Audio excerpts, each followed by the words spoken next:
Well, hello, everybody, and welcome back to Radio Entrepreneurs. And yes, don't let that screen fool you. That is our next guest. And we are talking to entrepreneurs every day. And not everyone dresses up like this one, that's for sure, since COVID-19. And I'm looking forward to talking to them. It's Hakan Satiroglu, the co-founder and president of XR Terra. How did I do?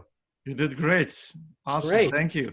Well, now that we've moved off your name, I don't have to do that again. Tell us about XR Terra. Of course. XR is a term we're going to start hearing a lot more, probably starting early next year. Stands for extended realities, which encompasses virtual reality and augmented reality. It's an amazing world that's coming starting this decade. It's going to create over $1 trillion worth of global impact, and it's going to interact with our everyday life. As this massive industry is brewing, the primary driver is going to be talent shortages because we need skilled software developers, skilled designers to be able to create these experiences that we're going to have. And XR Terra is the first in the US skills accelerator trying to get our workforce ready for what's coming in this decade and beyond. I'm glad you made the connection between the new technology and our workforce, because I assume you're saying that this technology is going to affect the way we're designing and building things. This is not just for games. No, the best analogy I heard, Jeffrey, over the last year or so, we moved from a web environment to a mobile environment. We all got our cell phones, and then it moved on to devices in your Apple Watch, etc. Now it's going into this immersive and 3D worlds. So for that, we're definitely going to need people with the skills to create that new worlds, which we are not really sure what it's going to look like yet. And also using virtual reality and augmented reality to skill people in, trades like, HVAC, welding, electrical, plumbing.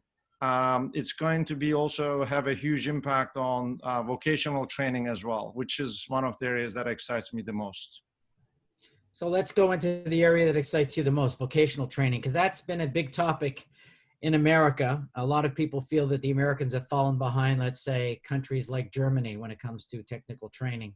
So sort of give me a picture of what we're potentially looking at, because there is a very large segment of the American population that has to be re-educated regardless of new technology. Absolutely.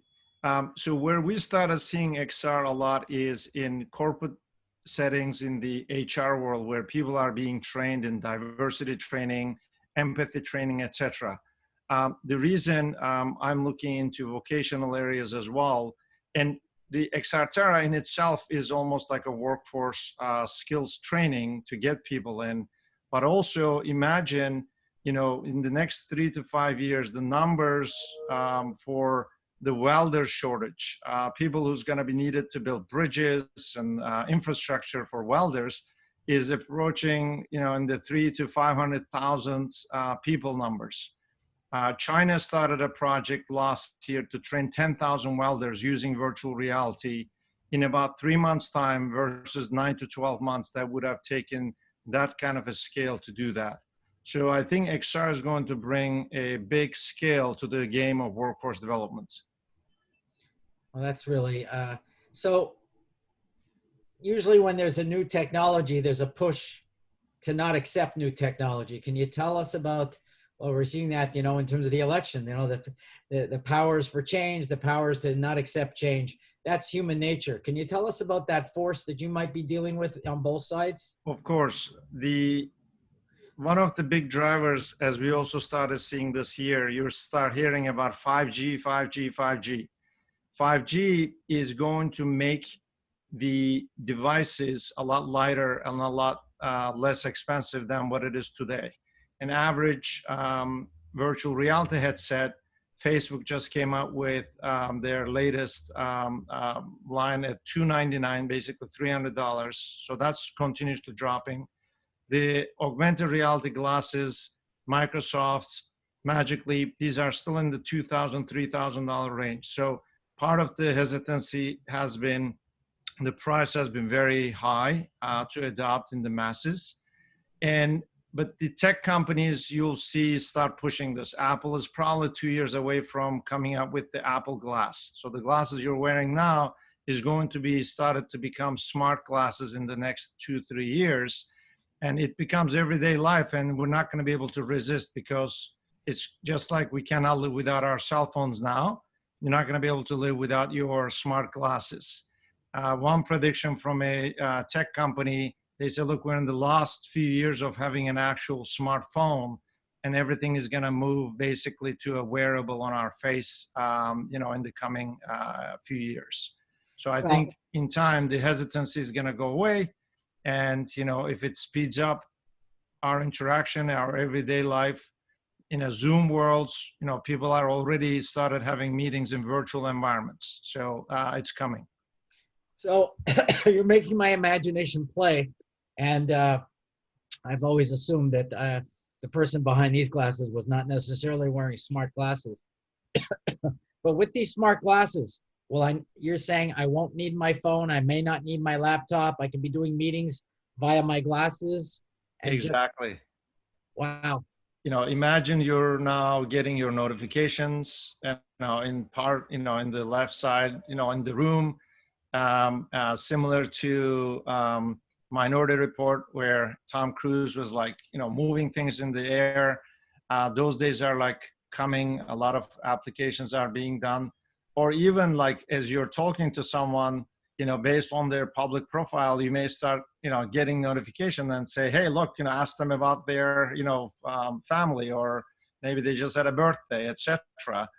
So a lot of that elements of information is going to come into our vision, and with the glasses, it's going to be augmented into the real life rather than us putting glasses where it takes us into a virtual environment.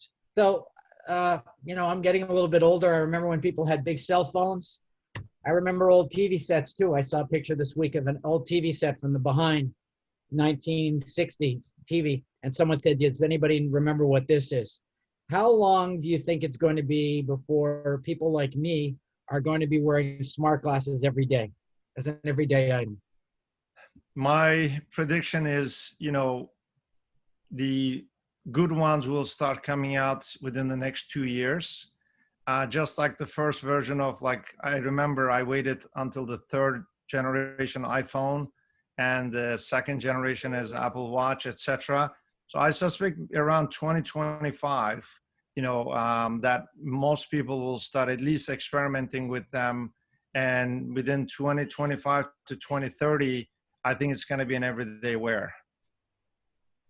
That's really quite interesting. And do you see new players other than, let's say, the Samsungs and the Apples getting into this, or do you expect them to dominate this category or not even be in it?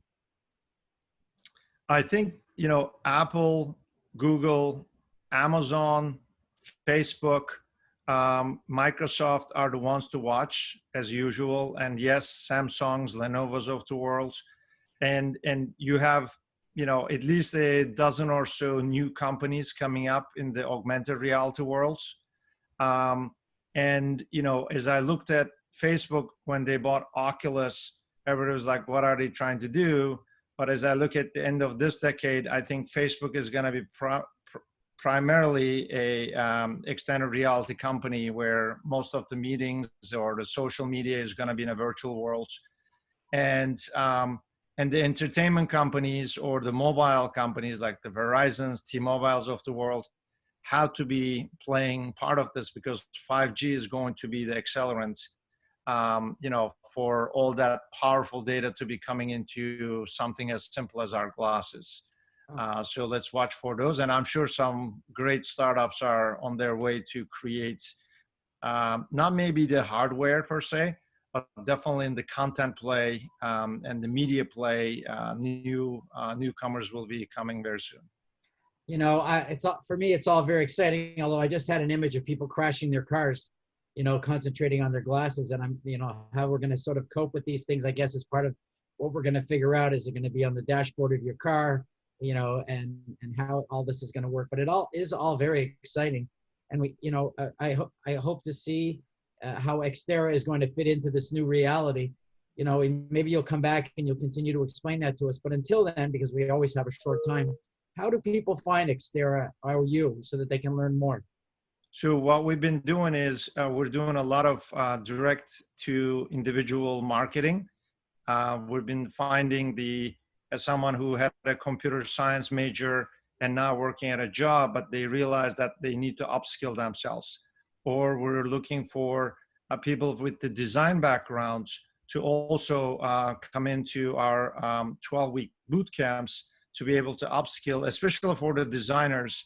This is going to create a much higher income stream as more tech gets involved with their worlds. And XR is a very interdisciplinary field. So where we're going to be having to have the designers work very closely with the software development side.